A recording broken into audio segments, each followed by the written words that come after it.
కీర్తన పై వచనాలు ఒకసారి చదువుదామండి. పై వచనాలు, పై మాటలు. ప్రధాన గాయకునికి పాడదగినది.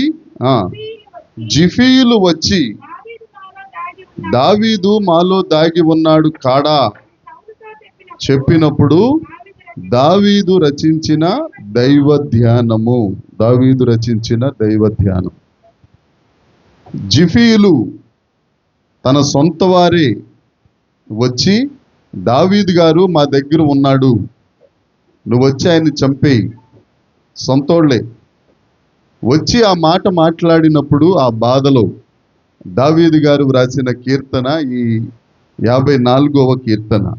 ఈ కీర్తనను నెగీనోత్ కీర్తన అంటారు. నెగీనోత్ అంటే గాయములతో వ్రాయబడిన కీర్తన. 54వ కీర్తన. సొంత వారే ఆయన్ను శత్రువుకు అప్పగించేసినప్పుడు, నా ఇంటి వారే శత్రువుకి అప్పగించేసినప్పుడు, అప్పటికే పారిపోతున్నాడు. ఆ పారిపోతున్న పరిస్థితుల్లో సొంతోళ్లే వచ్చి సౌలు గారికి అప్పచెప్పేసి ఎంత భయంకరంగా ఉంటుంది ఆ బాధ. ఆ బాధల్లో వ్రాసిన కీర్తన ఈ 54వ కీర్తన. 1వ సమూయేలు గ్రంథము 23వ అధ్యాయం. 1వ సమూయేలు గ్రంథం 23వ అధ్యాయం 14వ వచనం చదువుదామండి ఒకసారి. 14. అయితే దావీదు అరణ్యములోని కొండ స్థలముల యందు జీఫు అనే అరణ్యములో ఒక పర్వతంలో నివాసము చేయుచుండెను. అక్కడ దాక్కోవడానికి వెళ్ళాడు. జీఫు కొండ మీద. ఆ జీఫు కొండ ప్రాంతాల్లో నివసించే వారినే జీఫీలు అని అంటారు. వారు ఏమన్నారంటే, అక్కడక్కడ ఉండవెందుకు, మా దగ్గరకు వచ్చి మా దగ్గర ఉండొచ్చు కదా. ఆ సౌలు రాజు నిన్ను తరుముతున్నప్పుడు ఎక్కడో ప్రాణం దాచుకోవడం ఎందుకు, మా దగ్గర ఉంటే మేము నీకు అండగా ఉంటాం కదా అని మరి పిలిచి తీసుకెళ్లారు ఆయన. అక్కడ ఉన్నప్పుడు రాసిన కీర్తన మొదటి వచనం చదువుదాం ఒకసారి. దేవా, నీ నామమును బట్టి నన్ను రక్షింపుము, నీ పరాక్రమమును బట్టి నాకు న్యాయము తీర్చుము. దేవా, అడోనాయ్, బలమైన దేవుడా, గొప్ప దేవుడా, రక్షించే దేవుడా, ఎలోహీం, సృష్టికర్త అయిన దేవుడా, నీవు నీ నామమును బట్టి నన్ను రక్షించు.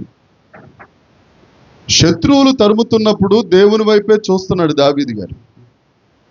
ఎక్కడ యుద్ధానికి వెళ్ళినా కానీ దావీదుకున్న ఒక అలవాటు ఏంటి అని అంటే, దేవుడి దగ్గర విచారణ చేయకుండా, దేవుడి దగ్గర ప్రార్థన చేయకుండా ఎక్కడికి ఆయన వెళ్ళేవాడు కాదు. అసలు ప్రార్థన చేసుకునే ఏ యుద్ధానికి వెళ్ళమంటే వెళ్ళేవాడు, లేదు ఊరుకు అంటే ఊరుకునేవాడు. అంత గొప్ప ప్రార్థనాపరుడైన దావీదు గారు జీఫీల దగ్గరికి వెళ్తున్నప్పుడు కూడా ప్రార్థన చేసుకునే వెళ్ళుంటారు కదా. ఏమండి, ప్రార్థన చేసుకునే వెళ్ళుంటారు. దేవా వెళ్ళమంటావా, ఎల్లు దావీదా అని దేవుడు చెప్తే వెళ్ళుంటారు. అయినా కానీ శత్రువైన జీఫీలు దావీదు మీదకి వెళ్ళి ఫిర్యాదు చేస్తున్నప్పుడు, దావీదు మీదే చాడీలు చెప్తున్నప్పుడు దేవుడు చూస్తున్నాడు. ఆమేన్. దేవుడు మనం మాట్లాడే ప్రతి మాట వింటారు. దేవుడు మనం చేసే ప్రతి పని చూస్తారు. దేవుడు మనలను విడిచిపెట్టే దేవుడైతే కాదు. దేవునికి స్తోత్రం కలుగును. చూస్తున్నాడు కానీ ఎందుకు శ్రమను అనుభవించారు, వాళ్ళు ఎలా చేశారు అని అంటే, ఒక అద్భుతం చేయడానికి. మన జీవితాల్లో కష్టాలు వస్తున్నాయంటే, మన జీవితాల్లో ఇబ్బందులు వస్తున్నాయి అని అంటే, మనం ఆపదల గుండా నడుస్తున్నాము అని అంటే, ఆఖరి వచనంలో ఉన్న మాట అదే. దావీదు చివరికి రాస్తాడు, ఆపదలన్నిటిలో ఏంటంటండి విడిపిస్తాడు ఆయన. నువ్వు ఏ ఆపదలో ఉన్నా కానీ ఆపదలన్నిటిలో, ఆపదలంటే చాలా మంది ఆత్మీయంగా ఆపదలు ఉంటాయి, శారీరకంగా ఆపదలు ఉంటాయి. వాటన్నిటిలో నుండి, ఆపదలన్నిటిలో నుండి ఆయన నన్ను విడిపిస్తా ఉన్నాడు. దేవునికి స్తోత్రం. అదే మాట చెప్తూ, దేవా నీ నామమును బట్టి నన్ను రక్షింపుము, నీ పరాక్రమమును బట్టి. మన దేవుడు పరాక్రమశాలి అయిన దేవుడు. ఆమేన్. ఆయనకు సైన్యములకు అధిపతి అని ఆయనకు పేరు. నీ ఎదురుగుండా ఎంతమంది శత్రువులు ఉన్నప్పటికీ వారిని సంహరించగలిగిన సామర్థ్యం కలిగిన వాడు యేసుక్రీస్తు ప్రభువే. అందుకే మోషేతో చెప్తాడు, మోషే ఈ ప్రజలకు చెప్పు, మీరు ఊరక నిలబడి చూడండి, యుద్ధము యెహోవాది. యుద్ధం చేసేవాడు ఆయనే. ఆయన యుద్ధం చేస్తాడు. కాబట్టి మీరెళ్ళి యుద్ధం చేయక్కర్లేదు, మీరు నోరు పారేసుకోక్కర్లేదు, మీ లేకపోతే బాణాలు బయటికి తీయవలసిన అవసరం లేదు. నిలబడి, దేవా నువ్వు ఉన్నావు, నువ్వు పరాక్రమశాలివైన దేవుడవు, మా ఆపదలన్నిటిలో నుంచి తప్పించుటకు సమర్థుడైన దేవుడవని దేవుణ్ణి స్తుతిస్తూ ఉంటే చాలు. దేవుణ్ణి స్తుతిస్తే చాలు. చాలా మందికి రోమన్ చక్రవర్తి సీజర్ తెలుసు మనందరికీ. సీజర్ చక్రవర్తి. పరిశుద్ధ గ్రంథం సీజర్ అంటేనే చక్రవర్తి, ఆయనకి వేరే పేరు ఉంది. కానీ ఆ రాజులందరిలో పేరుగాంచిన వాడు ఈ సీజర్, ఈ రాజు. అయితే అతను చేస్తున్న పనులు కానీ ఆయన చేస్తున్న కొన్ని పరిస్థితులను బట్టి వారి చుట్టూ ఉన్నవారే, ఆ మంత్రివర్గంలో ఉన్న వాళ్ళే చంపేద్దామని ప్లాన్ చేశారు. కానీ ఎవరు ఆ సీజర్ రాజు ముందుకు రావడానికి ధైర్యం సరిపోదు. ఏం చేశారు అని అంటే, సీజర్ ఎవరినైతే బాగా నమ్మారో, అతని పేరు బ్రూటస్, అతని పేరు బాగా నమ్మిన బంట అనమాట. ఇంకా అతనికి చెప్పకుండా ఏ పని ఈ రాజు చేసేవాడు కాదు. ఆ బ్రూటస్ను పట్టుకున్నాడు. అతను పట్టుకుని ఏదో రకంగా మొత్తానికి ఎలాగో ఒప్పించారు అతన్ని.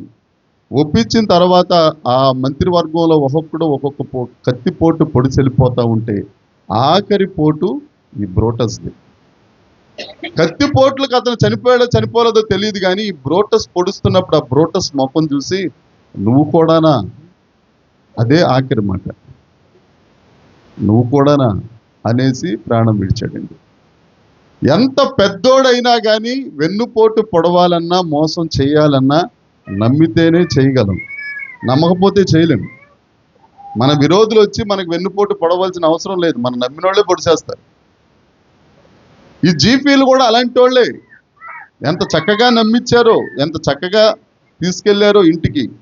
ఇంటికి తీసుకెళ్లి అన్నం పెట్టి జాగ్రత్తగా దాక్కున్న తర్వాత వెళ్ళి సౌలు గారికి రిపోర్ట్ చేశారు. సౌలు అదా వచ్చే తొందరగా, జాగ్రత్తగా భోజనం చేస్తున్నాడు మనోడు. భోజనం చేసిన తర్వాత ఇక ఎలాగో నిద్రపోతాడు కదా, నీ ఇష్టం, నువ్వేం చేస్తావు చెయ్యని చెప్పారు. 2వ వచనం చదువుదామండి. దేవా నా ప్రార్థన ఆలకింపుము, నా నోటి మాటలు చెవిని బెట్టుము. దేవా తండ్రి ఎడోనాయ్, రక్షించువాడా, పరాక్రమం కలిగిన వాడా, నా ప్రార్థన ఆలకించు. 65వ కీర్తన 2వ వచనంలో ఉన్న మాట ఏమిటి? దేవుడు మన ప్రార్థనలు ఆలకించే దేవుడు. నువ్వు ఎక్కడ నిలబడి ప్రార్థన చేసినా, నువ్వు ఎక్కడుండి ప్రార్థన చేసినా తండ్రి అని అంటే నేనున్నాను అని సమాధానం చెప్పే గొప్ప దేవుడు యేసుక్రీస్తు ప్రభువు. రాత్రి కూడా మనం మాట్లాడుకున్నాం యేసుక్రీస్తు గుణాతిశయములు. ఆయన తండ్రి లేని వారికి తండ్రి, తర్వాత బంధింపబడిన వారిని విడిపించి వర్ధిల్లింపజేసే గొప్ప దేవుడు. నువ్వు ఎక్కడైనా బంధింపబడిన తరువాత దేవునికి ప్రార్థన చేశావనుకో, నేను విడిపించటమే కాదు, వర్ధిల్లింపజేసే గొప్ప దేవుడు. యేసుక్రీస్తు ప్రభువు కూడా ఈ లోకానికి ఎందుకు వచ్చారనేది యెషయా గ్రంథం 61వ అధ్యాయం 1వ వచనంలో మనం చూసుకున్నాం రాత్రి. చెరలో ఉన్న వారిని విడిపించడానికి, బందీలుగా ఉన్న వారిని విడిపించడానికి, వారికి సువర్తమానం ప్రకటించడానికి, చీకటిలో ఉన్న వారికి వెలుగు చూపించడానికి యేసుక్రీస్తు ప్రభు ఈ భూలోకానికి వచ్చారు. ఆయన పరలోకంలో ఉంటే దేవుడే, ఆయనకు గుడి కట్టేస్తాం, టెంకాయలు కొట్టేస్తాం, అరటిపళ్ళు పెట్టేస్తాం, ఇంకేమైనా కావాలంటే పూలు పుష్పాలు అన్నీ ఇచ్చేస్తాం. కానీ ఎప్పుడైతే దేవుడు భూలోకానికి వచ్చాడో, ఆయన మనకు స్నేహితుడిగా, నమ్ముకునదగిన సహాయకుడిగా, మన మీద భుజం మీద చెయ్యేసి, నీకెందుకు నేనున్నాను కదా, ఎందుకు బాధపడుతున్నావని ధైర్యం ఇచ్చే ఒక దేవుడిగా మన మధ్యన ఉండడానికి ఆయన భూలోకానికి వచ్చారు. దేవుడు అంటే భూలోకానికి వచ్చేయాలా? అక్కడ ఉండి మహత్యం కలిగిన దేవుడు కదా. ఆయన మహత్తైన మాట చేత సమస్తాన్ని సృష్టించాడు కదా. అలాగే అందరికీ ఆ మహత్తైన మాటతో ప్రతి ఒక్కరూ రక్షణ కలుగును కాకంటే కలగదా? రక్తం లేకుండా రక్షణ అనేది అసాధ్యం. అందుకని మనకు రక్షణ ఇవ్వడానికే ఆ పరాక్రమముశాలి అయిన గొప్ప దేవుడు. ఒకరిని కొట్టేయడం ఈజీయే, కానీ వెళ్ళి చేతులు పట్టుకుని సారీ చెప్పడం చాలా కష్టం, చాలా కష్టం. చాలా ధైర్యం కావాలి, చాలా గుండె ధైర్యం కావాలి, బలం కావాలి దానికి. సారీ అండి, క్షమించండి అని చెప్పడానికి. క్షమించుటకు సిద్ధ మనసు కలిగిన దేవుడు. ఆయన మన పక్షాన చేసిన మొదటి ప్రార్థన కూడా అదే కదా, సిలువలో చేసిన ప్రార్థన. తండ్రి వీరేం చేయించున్నారు, వీరెరుగరు కనుక వీరిని నేను క్షమించేశాను ప్రభువా, నువ్వు కూడా వీరందరినీ క్షమించు, వీరి మీద ఏ నేరస్థాపన చెయ్యొద్దు, వారికి ఉన్న పాపములన్నిటి నుండి, అక్రమముల నుండి, వెన్నుపోట్ల నుండి ప్రభువా నా రక్తం వారిని కప్పింది కనుక వారిని క్షమించు ప్రభువా అని క్షమించమని తండ్రిని వేడుకున్నవాడు. ఆయన గొప్ప దేవుడు, ఆయన పరాక్రమశాలి అయిన దేవుడు. 3వ వచనాన్ని చదువుదాం. అన్యులు నా మీదికి లేచుచున్నారు, బలాఢ్యుడు నా ప్రాణము తీయజూచుచున్నారు, వారు తమ దేవుణ్ణి ఉంచుకున్నవారు. ఈ ఎవరు వీరు? దేవుణ్ణి ముందు ఉంచుకొని వారు, ఎదుట ఉంచుకొని వారు ఎవరంటే జీఫీలే, తన ఇంటి వారే. వారందరూ కలిసి సౌలుకు సహాయం చేస్తున్నారు. దేవుడు దావీదు గారిని ఎందుకు అభిషేకించారు? ఆయన ఆజ్ఞాతిక్రమం చేశాడు. ఆ సౌలు అన్న ఆయన ఆ సౌలును తప్పించి రాజుగా, నా చిత్త ప్రకారం ఈ వ్యక్తిని నేను రాజుగా చేస్తానని దేవుడు అభిషేకిస్తే, ఈ దావీదుకే దేవుడు నిర్ణయించిన, దేవుడు అభిషేకించిన రాజుకే వారు వ్యతిరేకముగా మాట్లాడడానికి సౌలు దగ్గరికి వెళ్ళారు. దేవునికి దావీదు కూడా ఏం చేశాడండి? సౌలు దేవుని చేత అభిషేకించబడిన వాడిని ఎరిగి ఆయన్ని చంపడానికి కానీ, ఒక మాట అనడానికి కానీ ఇష్టపడలేదు. చంపడం అని అంటే కత్తి తీసుకెళ్ళి కడుపులో పొడిచేయడమే కాదు. మనం అనుకుంటాం కదా, కత్తిపోటు వంటి మాటలు కలవు. వారి నాలుక కిందే సర్ప విషం ఉన్నది. హృదయం పగిలిపోతే ఎవడు అతకలేడు. కానీ మన దేవుడు ఉన్నారు, నీ పగిలిన గాయాల్ని కట్టగలిగిన సమర్థుడు ఆయన. దేవునికి స్తోత్రం, హల్లెలూయా. నీకెన్ని గాయాలైనా కానీ ఆ గాయములు కట్టే దేవుడు, ఆ మంచి సమరయుడు యేసుక్రీస్తు ప్రభువే. హల్లెలూయా. ఆయన ఆ దేవునికి ప్రార్థన చేస్తూ అంటాడు దావీదు గారు, అన్యులు నా మీదకి లేచున్నారు ప్రభువా, బలాఢ్యులు నా ప్రాణము తీయజూచుచున్నారు. బలాఢ్యులు నా ప్రాణాన్ని తీసేద్దాం అనుకుంటున్నారు తండ్రి. వారికి దేవుడు తెలియదు ప్రభువా, వారి దేవుని యొక్క నీతిని వారు ఎరగలేదు, దేవుడు ఎలాంటి వారో వారికి తెలియదు అని ప్రార్థన చేస్తున్నాడు. 4వ వచనం, ఇదిగో దేవుడే నాకు సహాయకుడు, ప్రభువే నా ప్రాణమును ఆదరించువాడు. సొంతోళ్ళందరూ ఖాళీ అయిపోయినా దేవుడు మాత్రం ఎప్పుడు మనల్ని విడిచిపెట్టడు. అక్కడ అన్న మాట ఏంటి అని అంటే, ఇదిగో దేవుడే నాకు సహాయకుడు. మరొక్కసారి 1 సమూయేలు గ్రంథం 23వ అధ్యాయం తీద్దాం. 16వ వచనం 17వ వచనం, 16వ వచనం 17వ వచనం, 23వ అధ్యాయం. అప్పుడు సౌలు కుమారుడైన యోనాతాను గారు లేచి వనంలో ఉన్న దావీదు దగ్గరికి వెళ్ళి, నా తండ్రి అయిన సౌలు నిన్ను పట్టుకోవాలని అనుకుంటున్నాడు, భయపడొద్దు,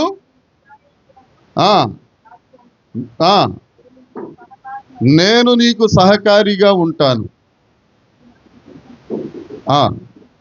ఓకే, తలలు పైకెద్దామమ్మా, తలలు పైకెత్తుదాం.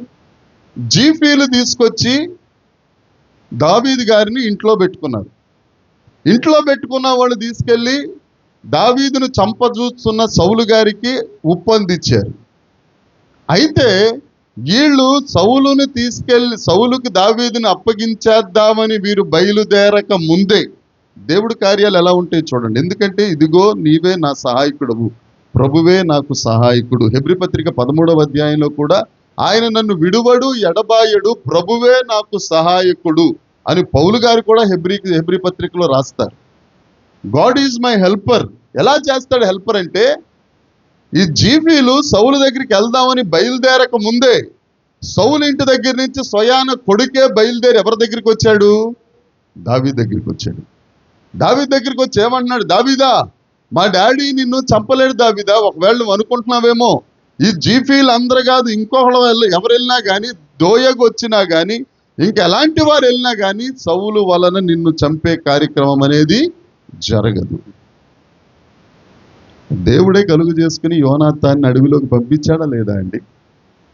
ఏమండి, దావీదుకు కూడా తెలియదు. వాళ్ళు జీఫీలు రమ్మన్నారు కదా అని ఆ మన్యంలోకి వెళ్ళి జాగ్రత్తగా భోజనం చేస్తున్నారు. వాళ్ళ కుతంత్రాలు, కపటాలు దావీదు గారికి తెలియకపోయినా హృదయాలోచనలు ఎరిగే గొప్ప దేవుడు. దేవునికి స్తోత్రం, హల్లెలూయా. ఆయనకు సమస్తం తెలుసు. దావీదుకి ఈ విషయం చెప్పకుండా నేను ఎలా ఉంటాను? అబ్రహాంతో దేవుడు ఏమన్నాడు? ఆదికాండం 18వ అధ్యాయంలో, సొదొమ గొమొర్రాలను నాశనం చేయకముందు నేను చేయబోవు కార్యమును నా స్నేహితునికి నేను ఎలా దాస్తాను? నువ్వు దేవునితో సహవాసం చేస్తా ఉంటే, నువ్వు దేవునితో స్నేహం గడితే, నువ్వు దేవుడితో ఫ్రెండ్షిప్ చేస్తే, దేవుడు నీకు ఏది తెలియచేయకుండా అడుగు ముందుకు వెయ్యడు. ఆమేన్. నీ జీవితంలో ఒకవేళ నీకు ఏ ఆపద ముందొస్తున్నా కానీ దేవుడికి తెలుసు కాబట్టి ముందుగానే దేవుడు నీకు తెలియజేస్తాడు. ఒకవేళ తెలియజేయకపోయింది విశ్వాసాన్ని పరీక్షిద్దాం అనుకున్నా, శత్రువు నీ గుమ్మం దాకా వస్తాడు కానీ నిన్ను మాత్రం జయించటం అనేది జరగదు. హల్లెలూయా, హల్లెలూయా. యోనాతాను వచ్చి అంటాడు, దావీదు నువ్వు నిశ్చయంగా రాజు అవుతావు, దేవుడు నీ పక్షానున్నాడు, నిశ్చయంగా నువ్వు రాజు అవుతావు, నువ్వు భయపడవలసిన అవసరం లేదు. దేవునికి స్తోత్రం కలుగును గాక. అక్కడ ఉంటుంది 4వ వచనం మరొకసారి చదువు. ఇదిగో అంటే అందరూ ఒకసారి చదువుదామని నిర్ణయం ఏం తీసుకున్నారు ఈ ఆదివారం? అందరూ ఒకసారి చదువుతున్నారు. ఇదిగో దేవుడే నాకు సహాయకుడు. ఎప్పుడైనా ఇన్ని సంవత్సరాల క్రైస్తవ జీవితంలో అట్లీస్ట్ 10 సంవత్సరాలు, మనం 10 సంవత్సరాల నుంచి క్రైస్తవ్యం చేస్తున్నాం కదా ఏమండి? 10 సంవత్సరాల నుంచి ఎప్పుడైనా ఒక మాట, దేవా నీవే నాకు సహాయకుడు, హృదయపూర్వకంగా ప్రార్థన చేయమన్నప్పుడు, స్తుతించేమన్నా నువ్వు సహాయకుడు, నువ్వు కొండ, నువ్వు బండ, నువ్వు అది, నువ్వు ఇది అన్నీ అనేస్తాం. అవి ఆటోమేటిక్గా ఉప్పు కప్పు రంబు అనే పాట పద్యం వెనక లాస్ట్లో ఒక మాట ఉంటుంది. ఆ మాట అనకూడదు కాబట్టి నేను అంట్లా, మీ అందరికి అర్థమైపోయింది. ముగింపులో ఆ మాట వచ్చేస్తుంది ఆ పద్యానికి. మనందరం చదువుకున్న వాళ్ళమే కదా. జనగణమన పాడమన్నాం అనుకోండి, పాటల పుస్తకాలు అక్కర లేకుండా పాడతారా? పాడరా? నడిపించు నానావా పాడాలంటే సెలవు. రాత్రంతయు శ్రమ పడినా, ఈ లోపల డిస్ప్లే అయిపోయింది అనుకో, అక్కడి నుంచి మనకు పాట రాదు. ఏమండి? అదే సినిమా పాటలు పాడమన్నాం అనుకో, బాత్రూంలో స్నానం చేస్తా బాగా బంగారు కోడి పెట్టారు, అప్పుడు నిన్ను తట్ల వేసి తొక్క అని చెప్పి నేను పక్క నుంచి నేను పాడుతూ ఉంటాను. హృదయపూర్వకంగా దేవా నీవే నా సహాయకుడు. ఆ ధైర్యం తెచ్చుకో. ఆ సహాయకుడు నీకు ఎల్లప్పుడూ ఉంటాడు. నువ్వు నిద్రపోతున్నా కానీ, ఆమేన్, నువ్వు నిద్రపోతున్నా కానీ, నువ్వు పనులు చేసుకుంటున్నా కానీ, ఒకవేళ ఆదమరిచి నువ్వు మర్చిపోయినా కానీ నిన్ను విడువని ఎడబాయని దేవుడు. దేవునికి స్తోత్రం, హల్లెలూయా. నీకు సహాయకుడిగా ఉంటాడు. ఆమేన్. ఒకవేళ కొన్ని పనులు మన వల్ల కావట్లేదు, దేవా నీవే నాకు సహాయకుడు. చాలాసార్లు చెప్పాను, సందర్భం కాబట్టి మరొకసారి చెప్తున్నాను. కొత్త పెళ్లి కూతురు వాళ్ళ ఆయన గారితో ఉద్యోగానికి వెళ్ళి తొందరగా వచ్చేస్తున్నట్టు రుచికరంగా పెట్టాలని ఉప్పేయడం మర్చిపోయిందట. కూరలో ఉప్పేయటం మర్చిపోయింది. ఫస్ట్ అటెంప్ట్ అదే. మా సాత్విక బాగానే వండేస్తుంది అంటలేండి. మొన్న రొయ్యల కూర కూడా వండేసిందంట. రాజకోటిని అడిగితే చాలా బాగా చేస్తుంది అంటలే. ఈవిడ ఉప్పేయటం మర్చిపోయింది కంగారులో. పాపం పెద్ద కొత్త పెళ్లి కూతురు. ఆయన గారు మా భార్య వండేస్తుంది తినేద్దాం అనుకుని మంచి ఆయుమేఘాల మీద వచ్చేస్తున్నాడు. తీరా ఎందుకో ఆడవాళ్ళకి సర్వసహజంగా ఉంటుంది కదా, ఏంటి ఏ అలవాటు, తినేస్తుంది. దాన్ని మీరు ఏమంటారంటే టేస్ట్ చూడడం అని మీరు పేరు పెట్టుకుంటారు. కానీ విఆర్ఓ గారు ముందుగా తినేస్తారండి. కేజీ మాంసం 1/2 కేజీ మాంసం తినేస్తారండి. తర్వాత ఉల్లగడ్డలు వేసేస్తారు, దాంట్లో కవర్ అయిపోద్దంటే. అప్పుడు తెలిసింది, మస్తారు మీరు నేను అలా చేయను సార్. అందుకే అసలు అందమైతను నువ్వు. అప్పుడు తెలిసింది ఉప్పు లేదని. ఏమండి? ఈ లోపల ఆయన వచ్చేది, లేకపోతే ఏ డబ్బా దాంట్లో వేసేసేది తిప్పేసేది. కానీ మా పెద్దమ్మాయి లాగా ఈ లోపల ఆయన వచ్చేసేసరికి ఉప్పేసే అవకాశం కూడా లేదు. అప్పుడు మొదలెట్టింది ప్రార్థన, ఏసు రక్తం చేయి, మేసు రక్తం చేయి, మేసు రక్తం చేయి, మేసు రక్తం చేయి, మేసు రక్తం చేయి. ఎందుకంటే ప్లేట్ మీదకి వచ్చేద్దేమో అని ఈ అమ్మాయి భయం. ఏసు రక్తం చేయి, మేసు రక్తం చేయి, మేసు రక్తం చేయి, మేసు రక్తం చేయి. ఆయన పాపం ప్రవీణ్ గారు లాంటి సాత్వికుడు. నీకు అలా కనపడ్డాడు అన్నయ్య అని ఓ చెల్లెమ్మ మనసులో మాట. ఆ? మొత్తానికి ఆయన కలుపుకు తినేసి ఆహా ఎంత బాగా చేశారు. దేవతలు ఉన్నట్టు ఉండేవంటే దేవతలు కూడా అలా ఉండలేరని అర్థం.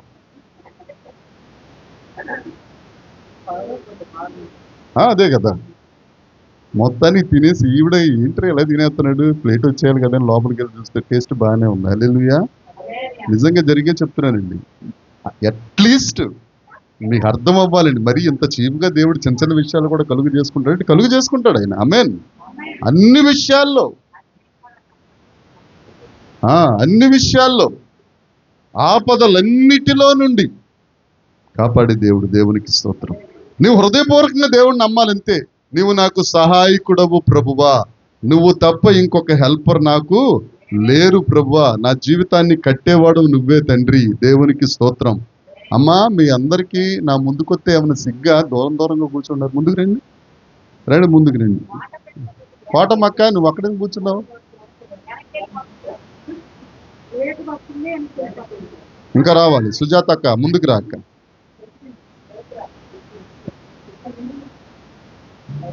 దేవునికి స్తోత్రము. రావాలి రావాలి ముందుకు రావాలి. రాజుగారు రావాలి, ముందుకు రావాలి. మీరే రాజుగారు అంటే రండి, రండి ముందుకు రండి. గానము చేయుటయే మంచిది మంచిది మంచిది. 5వ వచనం, నా శత్రువులు చేయు కీడు నీ సత్యమును బట్టి నశింపచేయుము. వీరు ఇక్కడ దావీదు గారు ఏ ఉద్దేశంతో రాస్తున్నారంటే 3వ వచనం ఆఖరి లైన్లో, వారు తమ ఎదుట దేవుణ్ణి ఉంచుకున్నవారు. దావీదు కదా వీళ్ళు వ్యతిరేకంగా పనిచేస్తుంది. దేవుడు అంటాడు ఏంటి అక్కడ అని అంటే, దావీదు దేవుని చేత అభిషేకించబడిన వాడు. ఇక్కడ ఉన్న వాళ్ళం కూడా, మనం కూడా దేవుని చేత అభిషేకించబడిన వారమే, యేసు రక్తము చేత కడుగబడిన వారమే. ప్రశస్తమైన యేసు రక్తము విలువ చెల్లించారు కాబట్టే మనము రక్షింపబడిన వారం. మనకు విరోధంగా ఎవరైనా ఏమైనా చేస్తున్నారు అనుకోండి, మనకు కూడా ఈ వచనం వర్తిస్తుంది. వారు తమ ఎదుట దేవుణ్ణి ఉంచుకున్నవారు కాదు, ఉంచుకుంటే మనతో వారి యుద్ధం చెయ్యరు.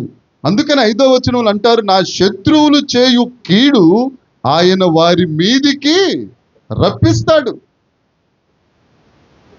అపవాది ఎప్పుడో ఆదికాండం 1వ అధ్యాయానికి ముందు దేవునికి విరోధముగా కొన్ని మాటలు మాట్లాడాడు, మనసులో అనుకున్నాడు.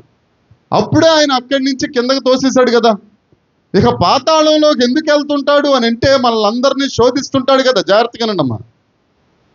అపవాది ఎల్లకాలము పాతాళంలో ఎందుకు బంధింపబడతాడు, ఎందుకు వేయబడతాడు అని అంటే, దేవుని స్వరూపము దేవుని పోలిక అయిన మనలను దేవునికి విరోధంగా, లేకపోతే దేవునికి దూరంగా, లేకపోతే దేవుని సహవాసంలో నుండి మనల్ని తొలగించాలని ప్రయత్నం చేస్తున్నాడు. కాబట్టి మనకు విరోధంగా అతను పనిచేసినందుకు ఆయన అక్కడ ఉంటాడు. హల్లెలూయా.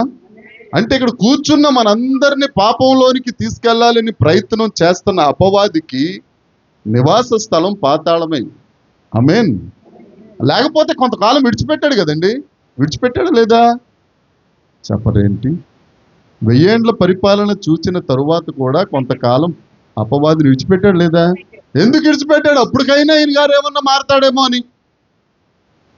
ఆడు అబద్ధములకు జనకుడు, ఇంకా మారేదేముంది అక్కడ? మారటమే కాదు, మారిన మనలను మరలా మారు మనసులోనికి మనం ఎప్పటికప్పుడు మారు మనసు పొందమా? ఈ మారు మనసు ఎప్పటికప్పుడు వీళ్ళు పొందుతారు కాబట్టి ఈజీగా మనం లాగేద్దాంలే అనుకుని అపవాది మనల్ని శోధిస్తుంటాడు. కాబట్టి ఈ శిక్ష ఇదంతా మన మీదకి రావాల్సిన శిక్ష అంతా ఎవరి మీదకి వెళ్ళిపోతుంది చెప్పాలి? ఆయన మీద నుంచి. ఆయన రక్షించేశాడు కదా మనకి. ఇప్పుడు రావాల్సిన శిక్ష ఉంది. ఇప్పుడు పాపం రక్షించబడ్డాం. ఇక్కడ రక్షించబడిన వాళ్ళు ఉన్నారా లేదా అమ్మా? పక్కన వాళ్ళు అడుగుతారమ్మా, నేను రక్షించబడ్డాను అంటామని అడుగుతారు. నేను కొంప తీసి అమ్మా రక్షించబడ్డావా? ఈ రక్షించబడిన వారిని కూడా ఇంకా మరలా మారు మనసు పొంది తప్పులోనికి పాపంలోనికి లాగుతున్నాడు అని అంటే అప్పుడు శిక్షా విధి ఉంటుంది కదా. దేవుడు అంటే ఏంటో తెలిసిన తరువాత కూడా, రైలు 7 గంటలకు వస్తుందన్న తర్వాత కూడా 8:30కి వెళ్ళామనుకో, మనం ఏమి జరుగును? ఏముండదు, రైలు వెళ్ళిపోద్ది. కావలి దాటేసి ఒంగోలు దగ్గరికి వెళ్ళిపోతూ ఉంటుంది. అప్పుడు మనం ఏం చేయాలి? అక్కడ ఏమైనా 2 చెక్కలు దొరికితే తప్పట్లు కొట్టుకుంటూ ఉండాలి. చెక్క భజన అంటారు దాన్ని. నువ్వు దేవుడు అంటే ఏంటో తెలిసిన తరువాత కూడా అబద్ధం ఆడకూడదని తెలిసింది నీకు. అబద్ధం ఆడేస్తాను. కనీసం దేవుడి దగ్గరికి వెళ్ళి, ప్రభువా నా పాపాలు క్షమించు నైనా, నీ వాక్యం చేత నన్ను కడుగు తండ్రి, నాయనా నన్ను క్షమించని కన్నీరు కార్చి దేవుడి దగ్గర క్షమాపణ పొందుకుంటే పర్వాలేదు. అదేమీ లేకుండా దేవుడు క్షమించేస్తాడు. యెరూషలేము నుండి యెరికోకు ఒక ఆయన వస్తూ ఉంటే ఆ మంచి సమరయుడిలాగా కాదా దేవుడు? చాలా మంది పాస్టర్లు మంచి సమరయుడు యేసుక్రీస్తు ప్రభు అని చెప్తారు కదా. ఎన్ని దెబ్బలు తగిలేసి ఎక్కడ పడిపోయినా కానీ తీసుకెళ్లి పూటకోళ్ళ ఇంటి దగ్గర అప్పచెప్పేసి 2 దేనారాలు అక్కడ ఇచ్చేస్తాడు అని అనుకోకండి. ప్రతి దానికి లెక్క అడుగుతాడు ఆయన. ఆమేన్. నువ్వు మాట్లాడే మాటకి, నువ్వు చూసే చూపుకి, నువ్వు వేసే అడుగుకి, ప్రతి దానికి ఆయన దగ్గర లెక్క ఉంది. ఒకనొక దినాన లెక్క అప్పచెప్పాల్సి ఉంటుంది. అప్పుడు ఏం చెప్తావు? నాకు తెలియదు ప్రభు అంటే కుదరదు. అలా పొడుక్కున్నవాడు చెప్పాడు కదా మీకు, అప్పుడు మీరు ఎందుకు వినలేదని అడుగుతారు. ఆమేన్. అందుకే చెప్తున్నాను, ప్రకటన గ్రంథం చెప్పినప్పుడు, పరమగీత గ్రంథం ధ్యానిస్తున్నప్పుడు చాలా జాగ్రత్త, చాలా జాగ్రత్త. ఎవరికి తెలియని విషయాలు దేవుడు మనకి తెలియజేస్తున్నాడు. సొలొమోను పల్లకి మోయువారు 70 మంది పరివారము. ఓహో, అలా ఉందా? 60 మంది పరివారం మనం కూడా మొయ్యాలి అని చెప్తున్నప్పుడు, అలాగే చెప్తాడులే పాస్టర్, ఆయన మోస్తాడులే అని అనుకుంటే కుదరదు. రేపు పొద్దున్న అడుగుతాడు, అది చెప్పారు కదా, పరమగీతం తెలుసు కదా. జాగ్రత్త. మనం ఏం చేస్తున్నామో అది మన మీదకి వస్తుంది, ఒకవేళ దేవునికి వ్యతిరేకంగా చేస్తే. ఆమేన్ అన్నారు. ఆమేన్. ఆమేన్ అనేది ఆమేన్ అనగానే పాస్టర్ గారు అన్నారు కాబట్టి ఎంత గౌరవమో. పోనా అలాగంటే ఓకే ప్రభు ఇచ్చేయని అడిగేస్తున్నాం అనమాట శిక్ష. దేవునికి స్తోత్రం. దేవుడు నిన్ను దీవించిన గాక. 5వ వచనం, ఆఖరి వచనాలు, ఆఖరి లైన్. స్వేచ్ఛార్పణలైన బలులను. ఏంటి స్వేచ్ఛార్పణైన బలులు? పాత నిబంధన గ్రంథంలో లేవీకాండంలో ఉంటాయి స్వేచ్ఛార్పణలైన బలులు. కృతజ్ఞతాస్తుతులు ఆయనకు చెల్లించాలి, కృతజ్ఞతతో కూడిన బలులు. దానికి ఇంకొక పేరేంటి అని అంటే షరతులు లేని బలులు. నాకేమీ చేయకపోయినా ప్రభువా, నేను కృతజ్ఞతతో, నువ్వు నన్ను బ్రతికిస్తున్నావు కాబట్టి. 2020 సంవత్సరం ఆ కరోనా సీజన్లో మొన్న కూడా ఒక చోట ప్రసంగం చేస్తే దేవుడి మాట గుర్తు చేశారండి. మరి ఇక్కడ ఎందుకు గుర్తు చేశారో తెలీదు. 2020 సంవత్సరంలో చాలా మంది చనిపోయారు కరోనాలో కదా. కొంతమంది ఏమన్నారంటే వాళ్ళకి ఆరోగ్యం, వైద్యం తెలియక, ఆరోగ్యం సంగతి తెలియక చనిపోయారు అన్నారు. కానీ భారతదేశం అంతా 1500 మంది స్పెషలిస్ట్ డాక్టర్లు, 1500 మంది స్పెషలిస్ట్ డాక్టర్లు, మామూలు డాక్టర్లు కాదు, వాళ్ళు చనిపోయారు. వాళ్ళకి వైద్యం తెలుసు కదా, వాళ్ళకి ట్రీట్మెంట్ తెలుసు కదా. మరి ఎందుకు చనిపోయారు వాళ్ళందరూ? ఎందుకు చనిపోయారంటే అక్కడతో వాళ్ళ టైం అయిపోయింది. మనకు దేవుని కృప ఉంది కాబట్టి మనం బ్రతికాం. ఏమండి, మంచి కరోనా సీజన్లో సైతం బంగారం మక్క, పాప మక్క వీళ్ళే సాక్షి. అన్ని చర్చిలు మూసేస్తే ఏమక్క, శుక్రవారం కానీ ఆరాధన, ఆదివారం కానీ ఆరాధన ఆగలేదు. ఇంకొక విషయం, వచ్చిన వాళ్ళకి కరోనా ఉంది చెబుతున్నా, నాకు కూడా కరోనా ఉంది. ఏమండి, అలాగే వెళ్ళి వాక్యం చెప్పాం. ఒకసారి అయితే ఆ దగ్గు దగ్గలేక అప్పటి నుంచి మొదలైంది నాకు. అలాగే 1.5 గంట వాక్యం చెప్తున్నాను, వీళ్ళు అలాగే విన్నారు. వీళ్ళిద్దరే దానికి సాక్ష్యం, తండ్రే సాక్ష్యం. స్వేచ్ఛార్పణలు అంటే ఏంటంటే షరతులు లేకుండా, ప్రభువా మమ్మల్ని బ్రతికించినందుకు నీకు స్తోత్రం, మాకు ఆహారం ఇస్తున్నందుకు నీకు స్తోత్రం, కట్టు బట్టిస్తున్నందుకు నీకు స్తోత్రం, మాకు ఇచ్చిన ఈవులను బట్టి నీకు స్తోత్రం, మాకు ఉన్న వాటిని బట్టి నీకు స్తోత్రం. హల్లెలూయా. నువ్వు అది చెప్పగలిగితే ఈ వచనం నీదే. స్వేచ్ఛార్పణలైన బలులను. ఎవరి పనుల్లో వాళ్ళు ఉన్నారండి. ఇక్కడ చెప్తుంది అదే. అయితే నువ్వు మందులేసేస్తున్నావు అంటే ఏమన్నా పాస్త కూతురు అయిపోయింది, ఏసు రక్తం చేయం. ఇప్పుడు వాళ్ళు కూడా వచ్చేటప్పుడు మీరు కూడా సిరంజీలు తెచ్చుకోండి. వచ్చేటప్పుడు ఆపం వదిలే. రేపు పొద్దున్న దినేష్ గాడు ఒకటి, పవన్ గాడు ఒకటి, ఇదిగో ఈడగా ధనుష్ గాడు ఇదిగో మాడుతున్నాడు కదా. 7వ వచనం, 6వ వచనం చదువుదాం. యెహోవా నీ నామము ఉత్తమము, నేను దానికి కృతజ్ఞతాస్తుతులు నీ నామము ఉత్తమము, నీ నామం ఉన్నతం. ఉన్నతం ఎంత ఉన్నతము అని అంటే ఆకాశము కంటే పైనున్న నామము దేవునికి స్తోత్రం. చాలా మంది శాస్త్రవేత్తలు రకరకాల దూరాలు కనిపెట్టేస్తున్నారు, కానీ ఆకాశం ఎంత దూరం ఉందో ఇప్పుడు దాకా కనిపెట్టినోడు ఎవడ లేడు. అంచనా లెక్కలే, ఇంత దూరం ఉంది, ఇంత దూరం ఉంది, ఇంత దూరం ఉందని తప్ప ఆకాశం ఇంత దూరం ఉందని అంచనాకు వచ్చిన వారు, ఇంత దూరం అని చెప్పిన వారు ఎవరు లేరు. అందుకే దావీదు గారు అంటారు, యెహోవా నీ నామము ఉత్తమము, నేను దానికి కృతజ్ఞతాస్తుతులు చెల్లించుచున్నాను. 7వ వచనం, ఆపదలన్నిటిలో నుండి నా శత్రువుల గతిని చూచి, ఇది అండర్లైన్ చేసుకున్నాం ఈ మాట. 7వ వచనం అందరూ అండర్లైన్ చేసుకోండి. ఆపదలన్నిటిలో నుండి. మన తిరుపతిలో ఫస్ట్ ఫ్లోర్ నుంచి కిందకి చెత్తపట్టుకొస్తా ఉంటే నాకు తెలియకుండానే జారి కింద పడిపోయింది.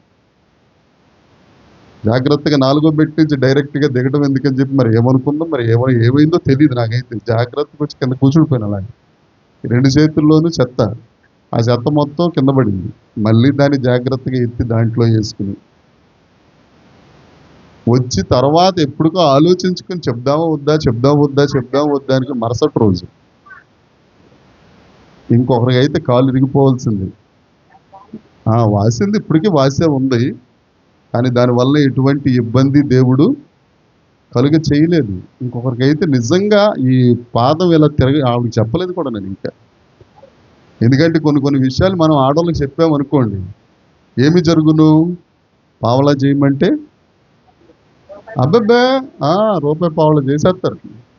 దీనికి ఒక బ్యాండేజ్ రకరకాలుగా ఉండి కనీసం నడవలేకుండా వీళ్ళు చూసిన వాళ్ళందరూ ఫాస్ట్గా ఏమి అయిపోయిందిరా. అదే ఉండదండి. ఆపదలన్నిటిలో నుండి, సమస్యలన్నిటిలో నుండి, శత్రువుల ఎదుటి నుండి. ఇర్మియా భక్తుడు అంటాడు, ఇర్మియా గ్రంథం ఒకసారి ఆఖరి వచనం చూసి ముగించుకుందాం. ఇర్మియా గ్రంథం 15వ అధ్యాయం 19, 20, 21 వచనాలు చదవండి అమ్మా. కాబట్టి యెహోవా ఇలా సెలవిస్తున్నారట, మీరు నా తట్టు తిరిగితే నేను రప్పిస్తాను. ఏది చెడ్డో ఏది మంచో నేను నీకు తెలియజేస్తాను. నా నోటిగా ఉంటావు, తిరగో చేస్తాను.